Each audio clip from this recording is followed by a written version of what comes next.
Guys, welcome back to my next video. तो मैं इस बार टॉपिक जो लेके आया हूँ वो सभी का बहुत ज्यादा हेल्पफुल, मोस्ट इम्पोर्टेंट टॉपिक्स जो हैं और चैप्टर्स जो हैं बायो के अंदर, केमिस्ट्री के अंदर और फिजिक्स के अंदर मैं होल एक वीडियो लेके आया हूँ। ठीक है, एक ही वीडियो में मैं पूरा बता दूंगा तीनों सब्जेक्ट्स के अंदर कि कौन कौन से चैप्टर्स हैं जो अगर आप कर लेते हो तो आपके मार्क्स आ जाएंगे, एक अच्छा स्कोर आ जाएगा आपका कि एक गवर्नमेंट कॉलेज आपको मिल जाएगा। ठीक है, तो ये बहुत सारे डाउट होते हैं लोगों के अंदर कि मुझे गवर्नमेंट कॉलेज मिल जाएगा, कौन से चैप्टर से वो कर लूं या कौन से टॉपिक्स हैं वो कर लूं तो मुझे गवर्नमेंट कॉलेज मिल जाएगा। तो वही सारे टॉपिक्स जो आप लोगों के हैं और क्वेश्चंस जो है आप लोगों के, डाउट हैं, जो भी आप बोलना चाहो वो सब मैं इसी एक हेल्पफुल वीडियो के अंदर लेके आया हूं। ठीक है, अपडेट के लिए इसी वीडियो में बने रहना और लास्ट तक इस वीडियो को देखना, आपको ये वीडियो बहुत ज्यादा हेल्पफुल होने वाली है। ठीक है, और ऐसी वीडियोस आपको बहुत ज्यादा कम देखने को मिलेंगी। प्रैक्टिकली वीडियोस खासकर आपको बताएंगे कि कैसे क्या करना है। ठीक है, और कौन कौन से टॉपिक्स हैं, कौन कौन से चैप्टर्स हैं वो आप कवर कर सकते हो तो आपका स्कोर अच्छा आ जाएगा। ठीक है, तो स्टार्ट करते हैं एक वीडियो को। ठीक है, एक नई शुरुआत एक तरीके से उन बच्चों के लिए जिनका कम स्कोर आ रहा है ना, एक लो स्कोर आ रहा है बहुत ज्यादा या मीडियम भी आ रहा है। तो अगर आपको कर लोगे ये चैप्टर्स और टॉपिक तो फिर अच्छा स्कोर आ जाएगा। ठीक है, तो स्टार्ट करते हैं वीडियो को। ठीक है, जो टॉपिक्स मैं बताने वाला हूं, ठीक है, last at the end physics में जो इंपॉर्टेंट ऐसे टॉपिक्स हैं जो आपने अभी तक नहीं सुने होगा वो भी टॉपिक मैं बताने वाला हूं, जिनसे और चैप्टर्स बताने वाला हूं वो कि कौन कौन से हैं जिसमें आप स्कोर अगर कर लेते हो तो आपका 100+ स्कोर आ सकता है।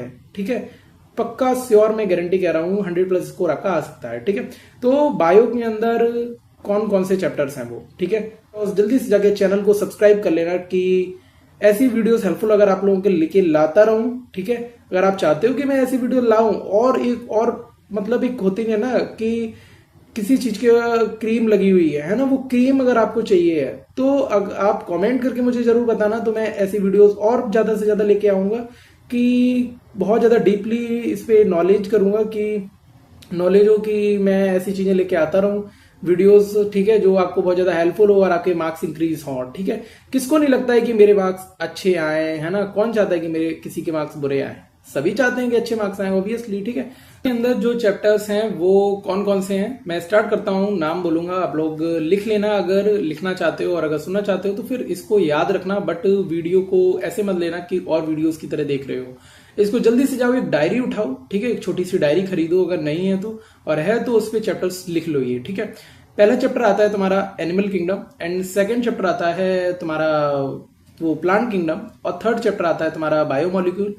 और अगर मैं चैप्टर्स में, आप लोग मुझे कमेंट करना कि ये तो फिर नेक्स्ट वीडियो में मैं ले लूंगा। ठीक है, ये डाउट कि चैप्टर्स में बताऊं कि यूनिट में बताऊं। मेरे हिसाब से अगर बायो में आप पूछना चाह रहे हो तो फिर मैं यूनिट में बताना ज्यादा ही इजी होगा और आप लोगों के लिए हेल्पफुल भी होगा, क्योंकि बायो बहुत ज्यादा हार्ड नहीं है कि ये चैप्टर मैं ऐसे बताऊं, है ना। इतना तो नीट स्टूडेंट से एक्सपेक्ट कर सकते हैं ना अपन कि यूनिट वाइज में बता दूं, क्योंकि चैप्टर वाइज बताना बहुत ज्यादा हेक्टिक तो नहीं कह सकते हैं, क्योंकि ये बहुत ज्यादा इजी हो जाएगा कि बच्चों के लिए, है ना, कि इतना भी नहीं बच्चे कर पा रहे हैं इस टाइम पे, तो फिर तो भाई आपसे नीट नहीं निकलेगा। ठीक है, रियलिटी मैं बता रहा हूँ। ठीक है, तो अगर मैं यूनिट वाइज बोलूं तो आपको सबसे पहले यूनिट फर्स्ट को बहुत ज्यादा अच्छे से करना पड़ेगा, और फिर सेकंड को करना पड़ेगा, और सीधा अगर देखें फोर्थ यूनिट आती है तुम्हारी, है ना, उसको करना पड़ेगा। फिर ये सेल डिवीजन वाली जो यूनिट है उसको करना पड़ेगा। ठीक, इस तरह से तुम्हें करना पड़ेगा। ठीक है, मैंने आपको सीरीज बता दी है कि किस हिसाब से कौन से उठाना है, क्योंकि ऐसा नहीं है कि आप 1 2 3 4 ऐसे पढ़ रहे हो, ये आपने थर्ड से स्टार्ट कर दिया है कि अगर आपको क्योंकि सेल डिवीजन वाले चैप्टर आते हैं तो फिर आपने सेल से स्टार्ट कर दिया है, बट ऐसा नहीं करना। ठीक है, क्योंकि क्वेश्चन आएगा बायो क्लासिफिकेशन से आया, 2 क्वेश्चन आ गया 3, तो तुम वहां पे नहीं कर पाओगे, है ना, क्योंकि तुमने पढ़ा तो सेल है, सेल से क्वेश्चन 2 क्वेश्चन आया मान लो एग्जाम्पल, है ना, तो वो चीज गलत कर दोगे तुम। ठीक है, और बायोमोलिक्यूल वगैरह चैप्टर है और भी हैं तो कर लेना। ठीक है, बट मेरा कहना ये कि ह्यूमन फिजियो के चैप्टर करना, बट सबसे पहले इन चैप्टर पे ज्यादा ध्यान देना, बायो क्लासिफिकेशन ये सब चैप्टर पे ज्यादा जल्दी कर लेना, और जेनेटिक्स वाला पोर्शन उधर जल्दी करना कंपेयर टू ह्यूमन फिजियो के। ठीक है, ह्यूमन फिजियो तो मोस्ट ऑफ बच्चों को आती ही है, मैं मानता हूं। ठीक है, तो ये चैप्टर्स पहले करना जो बॉटनी वाले हैं, क्योंकि उसका मेरे हिसाब से लगता है कि अच्छा खासा स्कोर रहता है ना, और जूलॉजी वाले तो मोस्ट ऑफ बच्चों को आ ही जाते हैं, मैंने देखा है। ठीक है, बाकी का बायो में कुछ ज्यादा है नहीं मेरे हिसाब से, बट स्टार्ट करते हैं केमिस्ट्री वाला पोर्शन की केमिस्ट्री में क्या है। ठीक है, आ जाओ केमिस्ट्री में। तो केमिस्ट्री में लिख लेना डायरी पे सीधे से कि केमिस्ट्री में अगर हम ऑर्गेनिक में अगर देखते हैं तो फिर सीधा सा आइसोमर वाला चैप्टर है वो मोस्ट ऑफ बच्चों को आता रहता है ना, और उससे एक क्वेश्चन आएगा, एक या दो क्वेश्चन आते हैं, आराम से आते हैं 2 क्वेश्चन, है ना। तो जाओ उसको आइसोमर को जरूर कर लो कवर, ठीक है, क्योंकि उससे जरूर क्वेश्चन आएगा, जरूर पक्का। वो उधर तुम्हारा आता है मेटामर्स वगैरह आते हैं उधर, उनसे क्वेश्चन आता रहता है, पक्का आता है क्वेश्चन। और उधर एक आइसोमर का नेम लिखना रहता है, उससे क्वेश्चन आता रहता है ना। तो वो कर लेना कवर में, ज्यादा मुझे बताने की जरूरत, और अगर पता नहीं है तो फिर मुझे और कमेंट करना, मैं और डीपली वीडियो बना दूंगा, ठीक है। और आइसोमर कर लेना, जीओसी करना, ठीक है, उधर अमाइंस की रिएक्शन करना, अल्कोहल की याद कर लेना, ठीक है, वो चैप्टर्स हो जाएंगे तुम्हारे। और तुम्हारा अगर हम फिर ऑर्गेनिक में ही बात कर रहे हैं रिएक्शंस में कि अल्कोहल फिनॉल करोगे और अमाइंस कर लेना, ठीक है, ये 2 मैंने बता दिए हैं। हेलो एल्केन्स करना फिर, और फिर GOC1 करना आके इधर, ठीक है। क्योंकि अब कुछ लोग बोलेंगे कि नहीं GOC1 नहीं आती होगी तो फिर हेलो एल्केन कैसे समझ में आएगा, या तो फिर अमाइंस कैसे समझ में आएगा। मैं सीधा सा पहले एक वीडियो डाल चुका हूं, उस वीडियो के जाओ और जल्दी से देखो जाके उस वीडियो की कैसे कवर करना है। अब वो टाइम नहीं है कि आप GOC1 पढ़ो फिर GOC2 पढ़ो फिर हेलो एल्केन पे आओ, टाइम नहीं है अब, है ना। मैं क्लियर कट बात कर रहा हूं, टाइम नहीं है।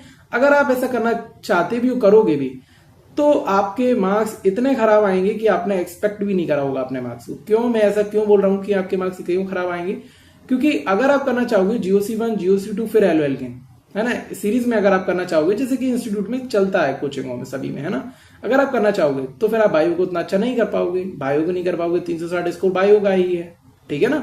मैं वो चीज बता रहा हूं कि कम टाइम में अब अच्छा स्कोर कैसे करो, क्योंकि बायो सबसे ज्यादा है तो बायो को करनी ऑब्वियसली करना है। केमिस्ट्री में भी करना पड़ेगा, सिलेक्शन बिना केमिस्ट्री और फिजिक्स के तो होगा नहीं। तो केमिस्ट्री में रिएक्शंस जो हैं वो आप समझो, आराम से बैठो, समझ लो और करो। ज्यादा नोट्स खोलने की जरूरत नहीं है इस टाइम पे कि नोट्स खोल ले हो। बहुत सभी कोचिंगों में माइंड मैप और हैंडबुक चलती हैं, तो उनको रिवाइज करने की कोशिश करो, ठीक है, उसके थ्रू रिएक्शंस रिवाइज करो, है ना। कोई एक टीचर की वीडियो देख लो 20-25 आधा घंटे की कि कैसे रिएक्शंस को रिवाइज याद करते हैं, तो वो रिएक्शंस याद करो। क्योंकि मैं इस बार का जो नीट का पेपर था, आप लोगों ने सभी ने देखा होगा कि एज इट इज रिएक्शंस आ रही थी, है ना। अगर आपको रिएक्शंस याद थी तो आपने कर पाया होगा, नहीं थी तो नहीं कर पाया होगा। ज्यादा कॉन्सेप्ट की जरूरत नहीं थी उसमें कि आपको कॉन्सेप्ट लगाना पड़ रहा है बहुत ज्यादा, ठीक है। तो उस तरह से आप कर सकते हो, ठीक है। फिजिकल में आपको पता ही है, इलेक्ट्रोकेमिस्ट्री कर लेना, ठीक है, एटॉमिक और वो सब चैप्टर हैं, वो ज्यादा कठिन तो नहीं है। केमिकल काइनेटिक्स कर लेना, ग्राफ वाला जरूर देख के जाओ क्योंकि उससे पूरा ग्राफ भी आता है ना। वो कोई ज्यादा हार्ड चैप्टर है नहीं, मेरे हिसाब से इजी है ना। तो वो चैप्टर आप कर लोगे मेरे हिसाब से। फिजिक्स के अंदर रहता है बहुत ज्यादा बच्चों का डर, तो स्टार्ट पीछे से हमेशा करो, ठीक है, कभी भी आगे से स्टार्ट नहीं करना है कि आप वर्क पावर एनर्जी और सेंटर ऑफ मास NLM इस तरह से पढ़ रहे हो। बहुत ही गलत और बहुत ही सबसे बायात से सीरीज रहती है कि इस तरह से स्टार्ट करना। सबसे ज्यादा इजी रहता है कि उधर से स्टार्ट करो, आता हो ना आता हो फॉर्मूले रिवाइज करो, छोटे मोटे क्वेश्चन तो करना बनता है, तुमको आना चाहिए। क्योंकि अगर इजी क्वेश्चन आ जाते हैं 15 क्वेश्चन तो आपसे बनने चाहिए वो 15 क्वेश्चन, ऐसा नहीं कि आप छोड़ के आ गए हो, ठीक है। तो उधर से आप स्टार्ट करो, मॉडर्न फिजिक्स, सेमीकंडक्टर, फिर EMI करो, है ना, फिर तुम उधर आओ मैग्नेटिक पे आओ, है ना, मैग्नेटिक की भी फॉर्मूले रिवाइज करके जाओ। क्योंकि जरूरी नहीं है कि हर समय हार्ड क्वेश्चन आता है, इजी क्वेश्चन आता है तो आपसे बनना चाहिए, है ना। फिर ऐसा नहीं होता कि मैं फॉर्मूले रिवाइज भी नहीं करके गया तो फिर क्यों नीट एग्जाम आपने दे दिया, है ना। वो बात आ जाती है कि आपसे फॉर्मूले याद नहीं हुए हैं, ठीक है। तो वो चीज, तो फिर आप मैग्नेटिक करो, ठीक है, फिर आप कर सकते हो सेंटर ऑफ मास और वर्क पावर एनर्जी कर सकते हो फॉर्मूले, ठीक है। तो इस सीरीज में पीछे से करना है फिजिक्स के अंदर, ठीक है। तो समझ में मेरे हिसाब से आ गया होगा आप सबको कि किस तरह से करना है, पीछे से कब किस में पीछे से रिवाइज करना है, केमिस्ट्री में कब कैसे करना है और बायो के अंदर कब कैसे करना है ना। बायो में मैंने यूनिट वाइज बताया है, चैप्टर वाइज तो मेरे हिसाब से बताने का कोई मतलब सेंस बनता नहीं है बायो के अंदर, क्योंकि मोस्ट ऑफ चैप्टर सभी में से क्वेश्चन बनता है। एनाटॉमी से भी क्वेश्चन आता है बायो के अंदर और मॉर्फोलॉजी से भी क्वेश्चन आता है ना।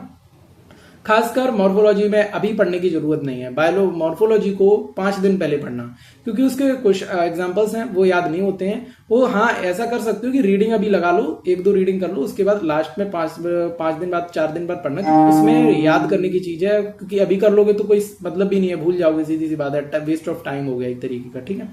तो फिर आप कर लेना, ठीक है। और मेरी तरफ से सभी को बेस्ट ऑफ लक, है ना। मैंने सब कुछ बता दिया है सही तरीके से कैसे क्या करना रहेगा। अब काम है आपका करना, है ना। मैंने बताया था कि डायरी में लिख लेना, सबसे इंपॉर्टेंट चीज है डायरी में लिख लेना, है ना। इस वीडियो को वीडियो की तरह मत लो, गाइडेंस की तरह लो कि कोई अगर बता रहा है तो सुन लो, है ना। और अगर सही चीज बता रहा है तो फिर कर लो, ठीक है। मैं तो फिर, और अगर किसी को लग रहा है कि डाउट और भी कुछ है अगर रह रहे हैं तो फिर कमेंट करना मुझे, ठीक है। मैं जरूर सभी का डाउट को रिप्लाई दूंगा और अगली वीडियो में उसका आंसर मिल जाएगा आप लोगों को, ठीक है। मिलते हैं फिर नेक्स्ट वीडियो में, मिलेंगे। वीडियो बहुत ज्यादा लंबी हो जाएगी, ठीक है। कमेंट करना और जल्दी से जाओ चैनल को सब्सक्राइब कर लो जाके नेक्स्ट अपडेट के लिए, क्योंकि और बहुत से ज्यादा हेल्पफुल वीडियोस लेके आता रहूंगा, ठीक है। मिलते हैं फिर।